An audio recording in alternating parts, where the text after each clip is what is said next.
guys, welcome to Greece!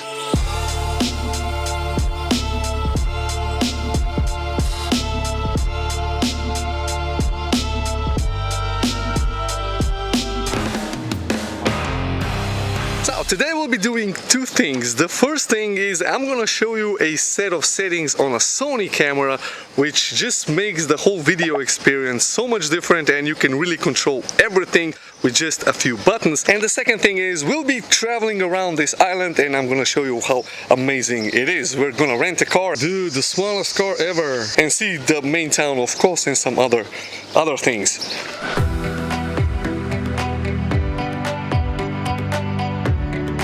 Now the special mode on the Sony camera is the flexible exposure mode. You can find this here, and this is where you turn your camera from that shutter speed, aperture or program priority modes into flexible mode. So you can control the aperture, the shutter speed or the ISO individually by just pressing a few buttons. So for instance, I can set my shutter speed to be, let's say, 1/50th of a second. Manually, I can set my ISO to be either auto or 800 or 3200, and then I can set my aperture to be auto and the camera will expose based on my exposure value, which I control with my exposure value dial. So I have C1, C2 and C4 buttons controlling all the three parameters, and my exposure dial controlling my overall exposure. So 1.3 plus if you're shooting with S-Log 3.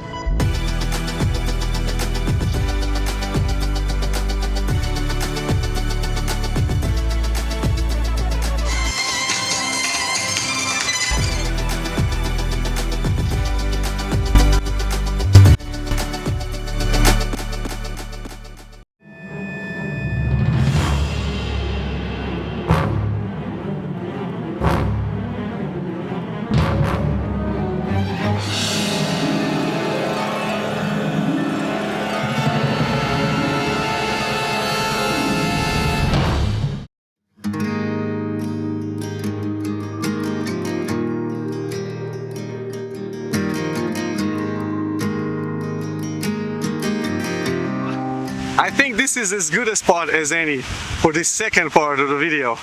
Oh, yesterday was so unbelievable. Now for the nighttime shots, it's a little bit of a different story. I definitely don't use an ND filter whenever it gets dark. I take the ND filter off and I set my shutter speed instead of 1/100th of a second to 1/150th of a second, like I'm doing now with a static camera. Now, the reason why I was shooting with 1/100th instead of 1/50th is, well, the stabilization. I'll explain that in just a little bit. Now, the cool thing about the flexible exposure settings is that, well, you can easily switch from manual to auto exposure. For instance, you set your shutter speed to 1/50th of a second, you set your ISO to, let's say, 3200 in a dark scene, you leave the aperture at auto, and then you place the camera somewhere and the camera will auto adjust the exposure because your aperture is auto, and then press one button, you lock the aperture, and you have yourself a manual situation where the exposure isn't going to be changing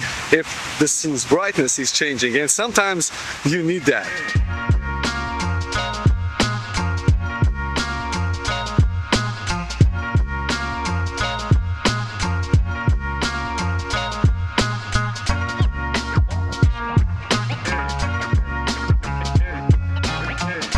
Surprise for Alex. Surprise.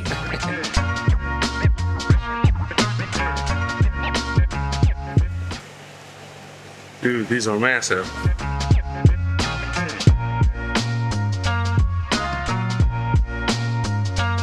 Oh, the statue of Hippocrates. I think he gave his speeches here, some sort of lectures.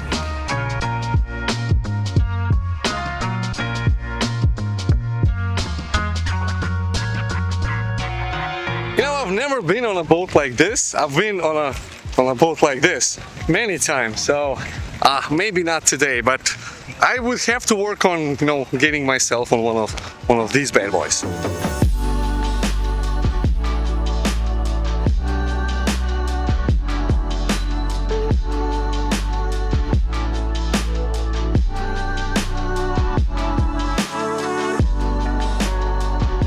Okay, next place on the visit tour is the castle ruins of this. I really can't pronounce this, I think, but it's quite interesting. I mean, this used to be a really big castle with a lot of history. I'm not gonna go into details. You know, one reason is because I didn't do my homework a lot, but a very important place of the ancient time. So yeah, more or less ruins. I mean, the landscape down there is just mwah, just wonderful, seriously. And there's the sea.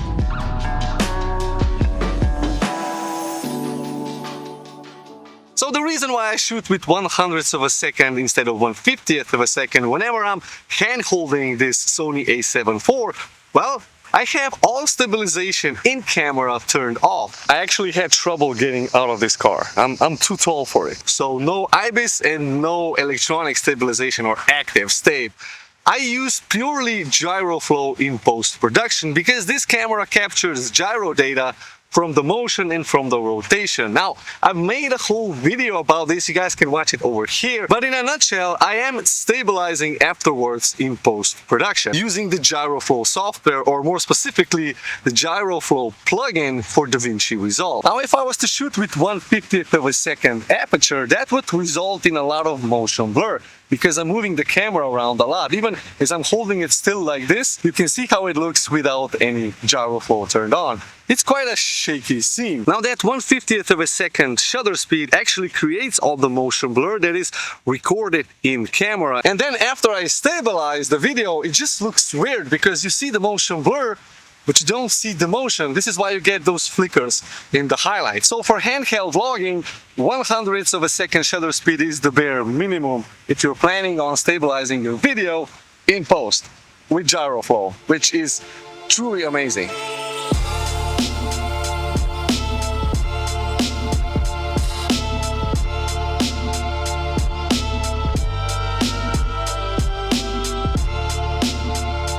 So what about that beach? Is it awesome? Yeah, it's awesome, really, for me. Now here we also have a very beautiful sunset which happens right over there, and it looks like this. Dude, seriously, you play darts? You play the darts? Yeah! Yeah, all right. Thank you, thank you. Oh, seriously? This one? Bella gente! Ah, si guarda così, si guarda così. Vai, bello! Vai! Come on! One.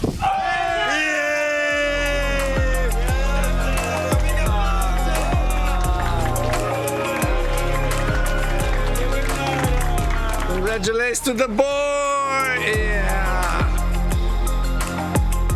So that's it for me, guys. I hope you've enjoyed this video. I hope you've learned something new about your Sony A7IV or this island of Kos in Greece, which is definitely worth the visit. If you have any comments or questions, leave that down below. If you're new to the channel, consider subscribing and hit the like button for the algorithm. It actually does help. And if you want to stay on the channel, then watch this video next. Thank you, and I'll see you in this one. Bye bye.